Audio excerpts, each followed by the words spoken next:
আমাৰ যদি শৰীৰটো সুস্থ হৈ থাকে তেতিয়া মনটোও ভালে থাকে নহয়নে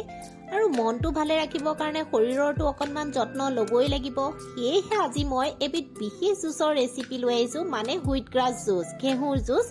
যাৰ জৰিয়তে কেঞ্চাৰ ব্লাড চুগাৰ কলেষ্ট্ৰলৰ পৰা নিজকে সুস্থ কৰি ৰাখিব পাৰি তেনেহ'লে বলকচোন মোৰ জুহালত লগ হওঁ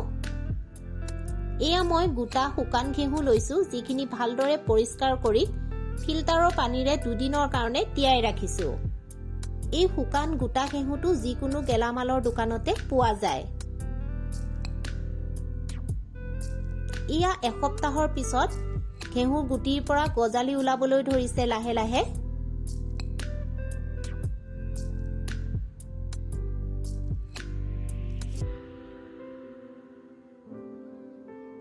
পোন্ধৰ দিনৰ পিছত এই ঘেঁহুখিনি জুচ খাবৰ কাৰণে উপযোগী হৈ উঠিছে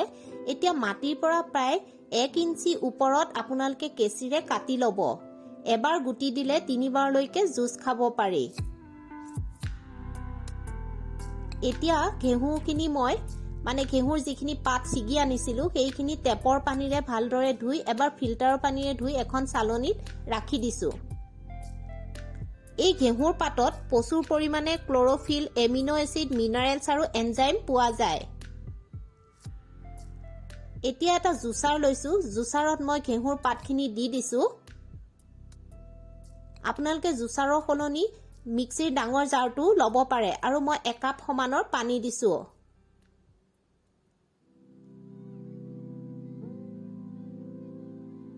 এতিয়া জুচাৰটোৰ ঢাকোনখন বন্ধ কৰি মই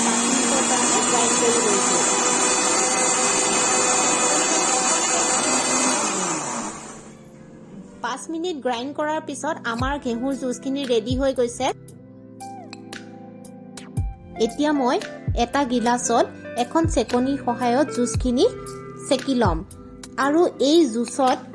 প্ৰচুৰ পৰিমাণে এন্টি অক্সিডেন্ট থাকে যাৰ ফলত বয়সৰ চাপ পৰাত বাধা দিয়ে লগতে কোলেষ্ট্ৰল কন্ট্ৰোল কৰে আৰু আমাৰ শৰীৰত যেহেতু কেঞ্চাৰ সেল থাকে সেইবোৰ বাঢ়ি নহাত সহায় কৰে লগতে ব্লাড চুগাৰ কন্ট্ৰোল কৰে আৰু ওয়েট লছ কৰাত সহায় কৰে লগতে ভিটামিন এ বি সি আৰু ই থাকে এটা কমলাত যিমানখিনি সি ভিটামিন পোৱা যায় এগিলাস হুইট গ্ৰাছৰ জুচতো সেই একেই ধৰণৰ সি ভিটামিন পোৱা যায় এতিয়া এখন চামুচেৰে মই ফেনখিনি অতৰাই দিছো এতিয়া মই এখন চামুচেৰে অকণমান জুচখিনি ওপৰৰ পৰা ঢালি আপোনালোকক দেখুৱাইছো ইয়াৰ সোৱাদটো পাতলীয়া মিঠা আৰু পনীয়া ধৰণৰ হয় সপ্তাহত এদিন নাইবা 15 দিনত দুবাৰকৈ ব্যৱহাৰ কৰিব পাৰে আৰু এটা কথা আপোনালোক যদি কোনো জটিল ৰোগত আক্ৰান্ত হৈ থকা নাই তেতিয়াহে এই জুচ গ্ৰহণ কৰিব নহলে ডক্টৰৰ পৰামৰ্শ লৈ ল'ব যদি আমি এই সৰু দিহাকন কৰি নিজকে সুস্থ কৰি ৰাখিব পাৰো তেনেহলে কিয় নকৰো আহক তেনেহলে আমি এই সৰু দিহাখিনি কৰি নিজকে সুস্থ কৰি ৰাখো আৰু যদি মোৰ ভিডিঅটো ভাল লাগিছে তেনেহলে লাইক শেয়াৰ আৰু সাবস্ক্ৰাইব কৰিবলৈ নাপাহৰিব ধন্যবাদ